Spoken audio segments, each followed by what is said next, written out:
श्रीमद् भागवत महात्म्य षष्ठम अध्याय सप्ताह यज्ञ की विधि। श्री सनकादि कहते हैं, नारद जी, अब हम आपको सप्ताह श्रवण की विधि बताते हैं। यह विधि प्रायः लोगों की सहायता और धन से साध्य कही गई है।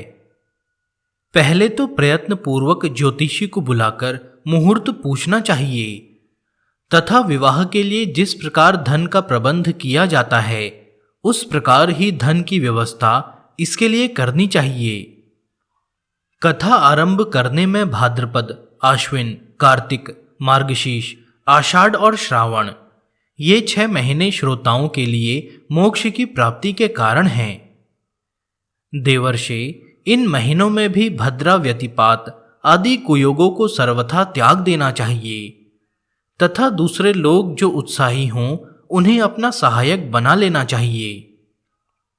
फिर प्रयत्न करके देश देशांतरों में यह संवाद भेजना चाहिए कि यहाँ कथा होगी, सब लोगों को सपरिवार पधारना चाहिए। जो स्त्री और शूद्र आदि भागवत कथा एवं संकीर्तन से दूर पड़ गए हैं उनको भी सूचना हो जाए, ऐसा प्रबंध करना चाहिए। देश देश में जो विरक्त वैष्णव और हरि कीर्तन के प्रेमी हों उनके पास निमंत्रण पत्र अवश्य भेजें। उसे लिखने की विधि इस प्रकार बताई गई है। महानुभावों, यहाँ 7 दिन तक सत्पुरुषों का बड़ा दुर्लभ समागम रहेगा और अपूर्व रसमयी श्रीमद् भागवत की कथा होगी। आप लोग भगवत रस के रसिक हैं, अतः श्री भागवत अमृत का पान करने के लिए प्रेम पूर्वक शीघ्र ही पधारने की कृपा करें। यदि आपको विशेष अवकाश न हो तो भी 1 दिन के लिए तो अवश्य ही कृपा करनी चाहिए, क्योंकि यहाँ का तो एक क्षण भी अत्यंत दुर्लभ है।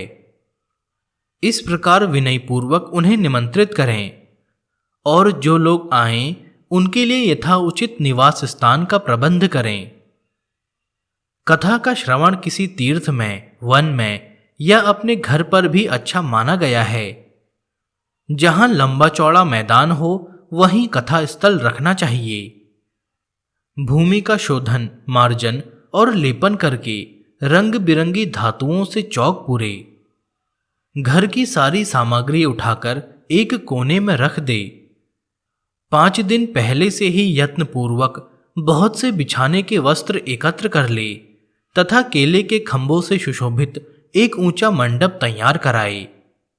उसे सब ओर फल, पुष्प, पत्र और चंदोवे से अलंकृत करे तथा चारों ओर झड़ियां लगाकर तरह तरह के सामानों से सजा दे।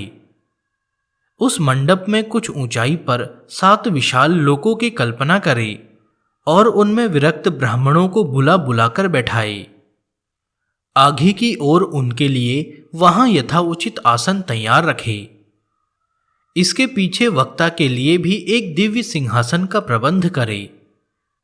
यदि वक्ता का मुख उत्तर की ओर रहे तो श्रोता पूर्वाभिमुख होकर बैठे और यदि वक्ता पूर्वाभिमुख रहे तो श्रोता को उत्तर की ओर मुख करके बैठना चाहिए अथवा वक्ता और श्रोता को पूर्वमुख होकर बैठना चाहिए। देश काल आदि को जानने वाले महानुभावों ने श्रोता के लिए ऐसा ही नियम बताया है। जो वेद शास्त्र की स्पष्ट व्याख्या करने में समर्थ हो, तरह तरह के दृष्टांत दे सकता हो तथा विवेकी और अत्यंत निःस्पृह हो, ऐसे विरक्त और विष्णु भक्त ब्राह्मण को वक्ता बनाना चाहिए। श्रीमद् भागवत के प्रवचन में ऐसे लोगों को नियुक्त नहीं करना चाहिए जो पंडित होने पर भी अनेक धर्मों के चक्कर में पड़े हुए स्त्री लंपट एवं पाखंड के प्रचारक हों। वक्ता के पास ही उसकी सहायता के लिए एक वैसा ही विद्वान और स्थापित करना चाहिए। वह भी सब प्रकार के संशयों की निवृत्ति करने में समर्थ और लोगों को समझाने में कुशल हो। कथा प्रारंभ के दिन से 1 दिन पूर्व व्रत ग्रहण करने के लिए वक्ता को क्षौर करा लेना चाहिए तथा सूर्य उदय के समय शौच से निवृत्त होकर अच्छी तरह स्नान करे और संध्या आदि अपने नित्य कर्मों को संक्षेप से समाप्त करके कथा के विघ्नों की निवृत्ति के लिए गणेश जी का पूजन करे। तदंतर पितृगण का तर्पण कर पूर्व पापों की शुद्धि के लिए प्रायश्चित करे और एक मंडप बनाकर उसमें श्री हरि को स्थापित करे। फिर भगवान श्री कृष्ण को लक्ष्य करके मंत्र उच्चारण पूर्वक क्रमशः षोडश उपचार विधि से पूजन करे और उसके पश्चात प्रदक्षिणा तथा नमस्कार आदि कर इस प्रकार स्तुति करे। करुणा निधान, मैं संसार सागर में डूबा हुआ और बड़ा दीन हूं। कर्मों के मोहरूपी ग्राह ने मुझे पकड़ रखा है। आप इस संसार सागर से मेरा उद्धार कीजिए। इसके पश्चात धूप दीप आदि सामग्रियों से श्रीमद् भागवत की बड़े उत्साह और प्रीतिपूर्वक विधि विधान से पूजा करे। फिर पुस्तक के आगे नारियल रखकर नमस्कार करे और प्रसन्न चित्त से इस प्रकार स्तुति करे। श्रीमद् भागवत के रूप में आप साक्षात श्री कृष्ण चंद्र ही विराजमान हैं। नाथ, मैंने भवसागर से छुटकारा पाने के लिए आपकी शरण ली है। मेरा यह मनोरथ आप बिना किसी विघ्न बाधा के सांगोपांग पूरा करें। केशव, मैं आपका दास हूं। इस प्रकार दीन वचन कहकर फिर वक्ता का पूजन करे, उसे सुंदर वस्त्र आभूषणों से विभूषित करे और फिर पूजा के पश्चात उसकी इस प्रकार स्तुति करे। शुक स्वरूप भगवन, आप समझाने की कला में कुशल और सब शास्त्रों में पारंगत हैं। कृपया इस कथा को प्रकाशित करके मेरा अज्ञान दूर करें। फिर अपने कल्याण के लिए प्रसन्नता पूर्वक उसके सामने नियम ग्रहण करे और 7 दिनों तक यथाशक्ति उसका पालन करे। कथा में विघ्न न हो इसके लिए 5 ब्राह्मणों को और वरण करे। वे 12 अक्षर मंत्र द्वारा भगवान के नामों का जप करें। फिर ब्राह्मण अन्य विष्णु भक्त एवं कीर्तन करने वालों को नमस्कार करके उनकी पूजा करे और उनकी आज्ञा पाकर स्वयं भी आसन पर बैठ जाए। जो पुरुष लोक, संपत्ति, धन, घर और पुत्र आदि की चिंता छोड़कर शुद्ध चित्त से केवल कथा में ही ध्यान रखता है, उसे इसके श्रवण का उत्तम फल मिलता है। बुद्धिमान वक्ता को चाहिए कि सूर्य उदय से कथा आरंभ करके 3:30 पहर तक मध्यम स्वर से अच्छी तरह कथा बांचे। दोपहर के समय 2 घड़ी तक कथा बंद रखे।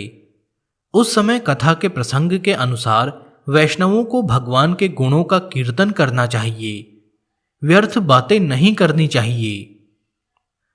कथा के समय मलमूत्र के वेग को काबू में रखने के लिए अल्पाहार सुखकारी होता है, इसलिए श्रोता केवल एक ही समय हविष्य अन्न का भोजन करे। यदि शक्ति हो तो 7 दिन निराहार रहकर कथा सुने अथवा केवल घी या दूध पीकर सुखपूर्वक श्रवण करे अथवा फलाहार या एक समय ही भोजन करे। जिससे जैसा नियम हो सके उसी को कथा श्रवण के लिए ग्रहण करे। मैं तो उपवास की अपेक्षा भोजन करना अच्छा समझता हूं, यदि वह कथा श्रवण में सहायक हो। यदि उपवास से श्रवण में बाधा पहुंचती हो तो वह किसी काम का नहीं।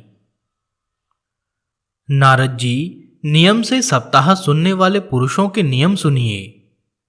विष्णु भक्ति की दीक्षा से रहित पुरुष कथा श्रवण का अधिकारी नहीं है। जो पुरुष नियम से कथा सुने उसे ब्रह्मचर्य से रहना, भूमि पर सोना और नित्य प्रति कथा समाप्त होने पर पत्तल में भोजन करना चाहिए। दाल, मधु, तेल, गरिष्ठ अन्न, भाव दूषित पदार्थ और बासी अन्न, इनका उसे सर्वदा ही त्याग करना चाहिए। काम, क्रोध, मद, मान, मत्सर, लोभ, दंभ, मोह और द्वेष को तो अपने पास भी नहीं फटकने देना चाहिए। वह वेद, वैष्णव, ब्राह्मण, गुरु, गौसेवक तथा स्त्री, राजा और महापुरुषों की निंदा से भी बचे। नियम से कथा सुनने वाले पुरुष को रजस्वला स्त्री, अंतज्य, मल्लेच्छ, पतित, गायत्रीहीन द्विज, ब्राह्मणों से द्वेष करने वाले तथा वेद को न मानने वाले पुरुषों से बात नहीं करनी चाहिए। सर्वदा सत्य, शौच, दया, मौन, सरलता, विनय और उदारता का बर्ताव करना चाहिए। धनहीन, क्षय रोगी, किसी अन्य रोग से पीड़ित, भाग्यहीन, पापी, मुमुक्षु और पुत्रहीन भी यह कथा श्रवण करे। जिस स्त्री का रजोदर्शन रुक गया हो, जिसके एक ही संतान होकर रह गई हो, जो बांझ हो, जिसकी संतान होकर मर जाती हो अथवा जिसका गर्भ गिर जाता हो, वह यत्न पूर्वक इस कथा को सुने। ये सब यदि विधिवत कथा सुने तो इन्हें अक्षय फल की प्राप्ति हो सकती है। यह अति उत्तम, दिव्य तथा करोड़ों यज्ञों का फल देने वाली है। इस प्रकार इस व्रत की विधियों का पालन करके फिर उद्यापन करे। जिन्हें इसके विशेष फल की इच्छा हो वे जन्माष्टमी व्रत के समान ही इस कथा व्रत का उद्यापन करें। किंतु जो भगवान के अकिंचन भक्त हैं उनके लिए उद्यापन का कोई आग्रह नहीं है। वे श्रवण से ही पवित्र हैं, क्योंकि वे तो निष्काम भगवत भक्त हैं। इस प्रकार जब सप्ताह यज्ञ समाप्त हो जाए तब श्रोताओं को अत्यंत भक्तिपूर्वक पुस्तक और वक्ता की पूजा करनी चाहिए। फिर वक्ता श्रोताओं को प्रसाद, तुलसी और प्रसादी मालाएं दे तथा सब और मृदंग और झांझ की मनोहर ध्वनि से सुंदर कीर्तन करें। जय जयकार, नमस्कार और शंख ध्वनि का घोष कराए तथा ब्राह्मण और याचकों को धन और अन्न दे। श्रोता विरक्त हो तो कर्म की शांति के लिए दूसरे दिन गीता पाठ करे। गृहस्थ हो तो हवन करे। उस हवन में दशम स्कंद का एक एक श्लोक पढ़कर विधिपूर्वक खीर, मधु, घृत, तिल और अन्न आदि सामग्रियों से आहुति दे अथवा एकाग्र चित्त से गायत्री मंत्र द्वारा हवन करे, क्योंकि तत्वतः यह महापुराण गायत्री स्वरूप ही है। होम करने की शक्ति न हो तो उसका फल प्राप्त करने के लिए ब्राह्मणों को हवन सामग्री दान करे तथा नाना प्रकार की त्रुटियों को दूर करने के लिए और विधि में फिर जो न्यूनाधिकता रह गई हो उसके दोषों की शांति के लिए विष्णु सहस्त्र नाम का पाठ करे। उससे सभी कर्म सफल हो जाते हैं, क्योंकि कोई भी कर्म इससे बढ़कर नहीं है। फिर 12 ब्राह्मणों को खीर और मधु आदि उत्तम उत्तम पदार्थ खिलाए तथा व्रत की पूर्ति के लिए गौ और सुवर्ण का दान करे। सामर्थ्य हो तो 3 तोले सोने का एक सिंहासन बनवाए। उस पर सुंदर अक्षरों में लिखी हुई श्रीमद् भागवत की पोथी रखकर उसकी आवाहन आदि विविध उपचारों से पूजा करे और फिर जितेंद्रिय आचार्य को उसका वस्त्र, आभूषण एवं गंध आदि से पूजन कर दक्षिणा के सहित समर्पण कर दे। यूं करने से वह बुद्धिमान दाता जन्म मरण के बंधनों से मुक्त हो जाता है। यह सप्ताह पारायण की विधि सब पापों की निवृत्ति करने वाली है। इसका इस प्रकार ठीक ठीक पालन करने से यह मंगलमय भागवत पुराण अभीष्ट फल प्रदान करता है तथा अर्थ, धर्म, काम और मोक्ष चारों प्राप्ति का साधन हो जाता है। इसमें संदेह नहीं है। सनकादि कहते हैं, नारद जी, इस प्रकार तुम्हें यह सप्ताह श्रवण की विधि हमने पूरी पूरी सुना दी। अब और क्या सुनना चाहते हो? इस श्रीमद् भागवत से भोग और मोक्ष दोनों ही हाथ लग जाते हैं। सूत जी कहते हैं, शौनक जी, यूं कहकर महामुनि सनकादि ने 1 सप्ताह तक विधिपूर्वक इस सर्व पाप नाशिनी, परम पवित्र तथा भोग और मोक्ष प्रदान करने वाली भागवत कथा का प्रवचन किया। सब प्राणियों ने नियम पूर्वक इसे श्रवण किया। इसके पश्चात उन्होंने विधिपूर्वक भगवान पुरुषोत्तम की स्तुति की। कथा के अंत में ज्ञान, वैराग्य और भक्ति को बड़ी पुष्टि मिली और वे तीनों एकदम तरुण होकर सब जीवों का चित्त अपनी ओर आकर्षित करने लगे। अपना मनोरथ पूर्ण होने से नारद जी को भी बड़ी प्रसन्नता हुई। उनके सारे शरीर में रोमांच हो आया और वे परमानंद से पूर्ण हो गए। इस प्रकार कथा श्रवण कर भगवान के प्यारे नारद जी हाथ जोड़कर प्रेम गदगद वाणी से सनकादि से कहने लगे। नारद जी ने कहा, मैं धन्य हूं, आप लोगों ने करुणा करके मुझे बड़ा ही अनुग्रहित किया है। आज मुझे सर्व पापहारी भगवान श्री हरि की ही प्राप्ति हो गई। तपोधनों, मैं श्रीमद् भागवत श्रवण को ही सब धर्मों से श्रेष्ठ मानता हूं, क्योंकि जिसके श्रवण से वैकुंठ गोलोक विहारी श्री कृष्ण की प्राप्ति होती है। सूत जी कहते हैं, शौनक जी, वैष्णव श्रेष्ठ नारद जी यूं कह ही रहे थे कि वहां घूमते फिरते योगेश्वर सुखदेव जी आ गए। कथा समाप्त होते ही व्यासनंदन श्री सुखदेव जी वहां पधारे।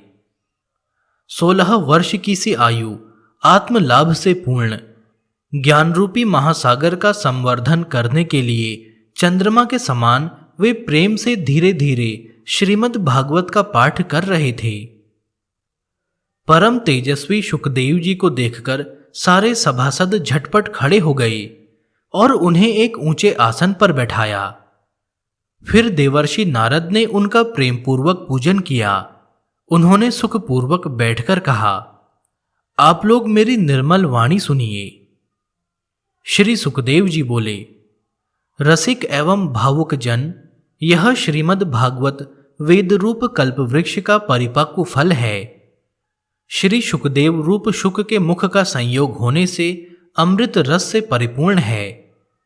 यह रस ही रस है, इसमें न छिलका है न गुठली। यह इसी लोक में सुलभ है। जब तक शरीर में चेतना रहे तब तक आप लोग बार बार इसका पान करें।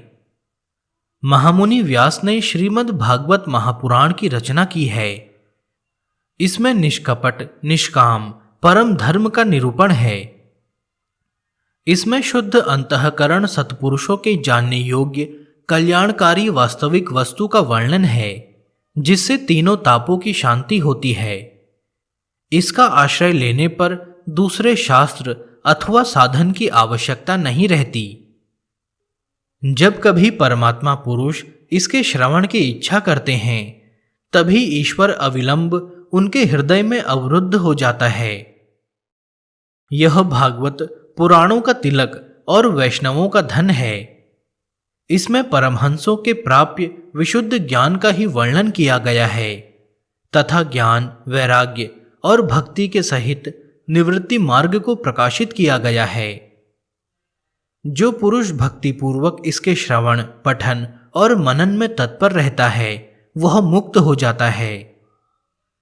यह रस स्वर्गलोक, सत्यलोक, कैलाश और वैकुंठ में भी नहीं है। इसलिए भाग्यवान श्रोताओं, तुम इसका खूब पान करो, इसे कभी मत छोड़ो। सूत जी कहते हैं, श्री सुखदेव जी इस प्रकार कह ही रहे थे कि उस सभा के बीचों बीच प्रहलाद, बलि, उद्धव और अर्जुन आदि पार्षदों के सहित साक्षात श्रीहरि प्रकट हो गए। तब देवर्षि नारद ने भगवान और उनके भक्तों की यथोचित पूजा की। भगवान को प्रसन्न देखकर देवर्षि ने उन्हें एक विशाल सिंहासन पर बैठा दिया और सब लोग उनके सामने संकीर्तन करने लगे। उस कीर्तन को देखने के लिए श्री पार्वती जी के सहित महादेव जी और ब्रह्मा जी भी आए। कीर्तन आरंभ हुआ। प्रहलाद जी तो चंचल गति, फुर्तीले होने के कारण करताल बजाने लगे। उद्धव जी ने झांझें उठा ली। देवर्षि नारद वीणा की ध्वनि करने लगे। स्वर विज्ञान, ज्ञान विद्या में कुशल होने के कारण अर्जुन राग आलापने लगे। इंद्र ने मृदंग बजाना आरंभ किया। सनकादि बीच बीच में जयघोष करने लगे और इन सबके आगे सुखदेव जी तरह तरह की सरस अंग भंगी करके भाव बताने लगे। इन सबके बीच में परम तेजस्वी भक्ति, ज्ञान और वैराग्य नटों के समान नाचने लगे। ऐसा अलौकिक कीर्तन देखकर भगवान प्रसन्न हो गए और इस प्रकार कहने लगे, मैं तुम्हारी इस कथा और कीर्तन से बहुत प्रसन्न हूं। तुम्हारे भक्तिभाव ने इस समय मुझे अपने वश में कर लिया है। अतः तुम लोग मुझसे वर मांगो। भगवान के ये वचन सुनकर सब लोग बड़े प्रसन्न हुए और प्रेमार्द चित्त से भगवान से कहने लगे, भगवान, हमारी यह अभिलाषा है कि भविष्य में जहां कहीं सप्ताह कथा हो वहां आप इन पार्षदों के सहित अवश्य पधारें। हमारा यह मनोरथ पूर्ण कर दीजिए। भगवान तथास्तु कहकर अंतर्ध्यान हो गए। इसके पश्चात नारद जी ने भगवान तथा उनके पार्षदों के चरणों को लक्ष्य करके प्रणाम किया और फिर सुखदेव जी आदि तपस्वियों को भी नमस्कार किया। कथा अमृत का पान करने से सब लोगों को बड़ा ही आनंद हुआ। उनका सारा मोह नष्ट हो गया। फिर वे सब लोग अपने अपने स्थानों को चले गए। उस समय सुखदेव जी ने भक्ति को उसके पुत्रों सहित अपने शास्त्र में स्थापित कर दिया। इसी से भागवत का सेवन करने से श्रीहरि वैष्णवों के हृदय में आविराजते हैं। जो लोग दरिद्रता के दुख ज्वर की ज्वाला से दग्ध हो रहे हैं, जिन्हें माया पिशाची ने रौंद डाला है तथा जो संसार समुद्र में डूब रहे हैं, उनका कल्याण करने के लिए श्रीमद् भागवत सिंहनाद कर रहा है। शौनक जी ने पूछा, सूत जी, सुखदेव जी ने राजा परीक्षित को, गौकर्ण ने धुंधुकारी को और सनकादि ने नारद जी को किस किस समय यह ग्रंथ सुनाया था, मेरा यह संशय दूर कीजिए। सूत जी ने कहा, भगवान श्री कृष्ण के स्वधाम गमन के बाद कलयुग के 30 वर्ष के कुछ अधिक बीत जाने पर भाद्रपद मास की शुक्ला नवमी को सुखदेव जी ने कथा आरंभ की थी। राजा परीक्षित के कथा सुनने के बाद कलयुग के 200 वर्ष बीत जाने पर आषाढ़ मास की शुक्ला नवमी को गौकर्ण जी ने यह कथा सुनाई थी। इसके पीछे कलयुग के 30 वर्ष और निकल जाने पर कार्तिक शुक्ला नवमी से सनकादि ने कथा आरंभ की थी। निष्पाप शौनक जी, आपने जो कुछ पूछा था उसका उत्तर मैंने आपको दे दिया। इस कलयुग में भागवत की कथा भवरोग की रामबाण औषध है। संतजन, आप लोग आदरपूर्वक इस कथा अमृत का पान कीजिए।